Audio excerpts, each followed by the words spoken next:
संभाजीनगर महानगरपालिका निवडणुकांच्या पार्श्वभूमीवर शिंदेंच्या शिवसेनेमध्ये गुलमंडी वॉर्डमधल्या उमेदवारीवरून आजी माजी आमदारांमध्ये रस्सीखेच पाहायला मिळते।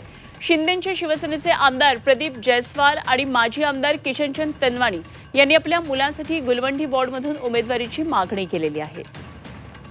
छत्रपती संभाजीनगरमध्ये राजकीय वर्तुळात अनेक महत्त्वाच्या घडामोडी घडतात। गुलमंडी वॉर्डमध्ये उमेदवारीवरून आजी माजी आमदारांमध्ये शिंदेंच्या शिवसेनेच्या आमदारांमध्ये ही रस्सीखेच पाहायला मिळते। त्यांच्या भावना व्यक्त केलेल्या आम्ही 40 वर्षांपेक्षा जुने मित्र आहोत। त्या ठिकाणी तिकिटासाठी माझ्या मुलांनी सुद्धा मागणी केलेली आहे। यांच्या भाऊ तिथून 15 वर्षापूर्वी त्या ठिकाणी निवडून आलेला आहे। आम्ही या ठिकाणी आपसात बसू, चर्चा करू। जो एकनाथ शिंदे साहेब आम्हाला आदेश करतील त्या आदेशाने आम्ही दोघं मिळून त्या ठिकाणी काम करू। वाद वगैरे नाही काही वाद नाही, ते तुमच्या बाजूलाच आहे। माझा आग्रह राहणार आहे, कारण की युतीमध्ये माझा भाऊ तिथं अपक्ष म्हणून निवडून आला होता। आता तो आमच्या बरोबरच आहे। त्याच्यानंतर माझा मुलगा तिथं कॉब होता। आता माझी मागणी आहे की ओपनमध्ये सीट झालेली आहे, तर माझ्या मुलाला किंवा माझ्या भावाला तिथं तिकीट मिळावी अशी पक्षाकडे मी मागणी केलेली आहे।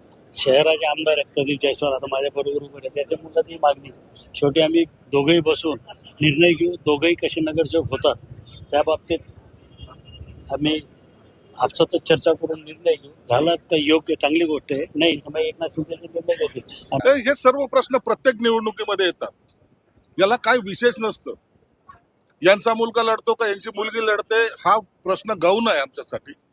आम्ही सर्वजण मिळून एक निर्णय घेणार आहोत ना, अखेरचा निर्णय हे एकनाथ शिंदे साहेब घेणार आहेत। म्हणून आमच्यामध्ये कुठेही वाद विवाद किंवा काय होईल आता किंवा तलवार काढायच्या अशातला कोणताही विषय नसतो। ह्या निवडणुकीमध्ये एका वार्डमध्ये तुमच्या माहितीसह सांगतो, एका प्रभागामध्ये जवळपास 50 अर्ज आले। 4 लोकांना जर उमेदवारी द्यायचे 50 अर्ज आले तर निश्चित टेन्शन हे येणारच आहे।